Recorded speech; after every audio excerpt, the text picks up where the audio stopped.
TransCanada promises that Keystone XL will give American consumers reliable access to cheap oil and keep us out of dangerous foreign entanglements. It sounds like a good deal, except not a word of it is true. There would be about 1 million barrels a day of oil coming from a friend in Canada. And the ability to successfully unlock these resources will lead to increased American prosperity and less energy imports from geopolitically unstable regions of the world. They make the claim over and over, but when you look closer, sending Canadian oil to the Gulf Coast for American buyers makes no sense at all. Canadian oil companies are looking for a route to refineries with access to the global petroleum market. Keystone Pipeline has nothing to do with providing ample supplies for American consumers.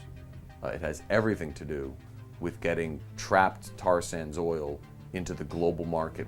Even if tar sands oil goes into the global market, at least the U.S. will be less reliant on Middle Eastern oil and thus avoid dangerous military misadventures, right? Truth is, burning tar sands oil impacts global climate and could potentially throw the world into chaos.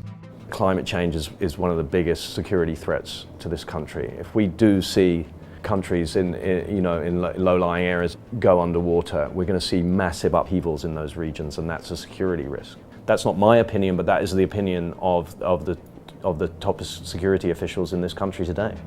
The U.S. Defense Department is among the leaders in preparing for catastrophic climate change. Officials there are planning for global social unrest triggered by floods, droughts, famine, and refugee crises triggered by rising sea level and weather extremes, and the potential for war as nations vie for dwindling resources. The Pentagon told Congress in their defense review that it was time to factor severe climate change into strategic military planning. Global climate change is definitely now occurring, and it's creating instability and potential conflict all over the globe. That's strong language coming from the Pentagon.